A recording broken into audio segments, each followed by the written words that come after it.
For my food project, I decided to do cinnamon granola, which is a 6-ingredient recipe. I automatically assumed going into this project that all of the ingredients we use in recipes and stuff would be from America, because I just assumed that the food that we eat would be made in America and then we would consume it in America, and I just assumed that was how everything worked. I don't really know why I assumed it was that way, I just did. But going throughout the project, I learned that's definitely not how things work. I learned that different ingredients come from all over the world, and they are all imported into similar places, and then they end up being in our grocery stores. That they could have came from all the way across the world, but they end up here.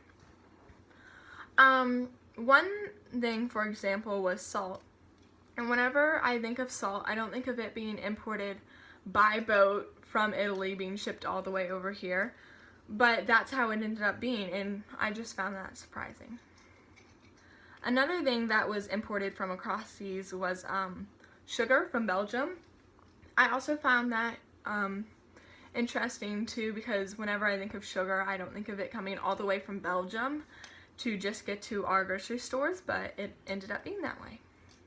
One thing that actually was from America, which I thought was pretty cool, was the cinnamon. Our cinnamon was from San Antonio, Texas, which is really close. It's like 2 hours away, and I thought that was nice just to have something that was kind of local and close to us, though it was cool. I had 2 things from Canada in my recipe. I had syrup, which was one of them, which I thought was kind of ironic because whenever I think of Canada, I think of syrup, and I wasn't really sure if that was a stereotype or not, but the syrup I ended up using in my recipe was from Canada, so I thought that was cool how syrup that could be in Canada could be moved all the way down here to us just so we can have syrup.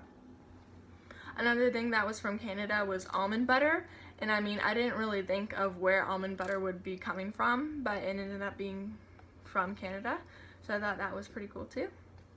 My last ingredient I used were pecans, which ended up being from Mexico. They just shipped them up here so that we can have pecans, and yeah.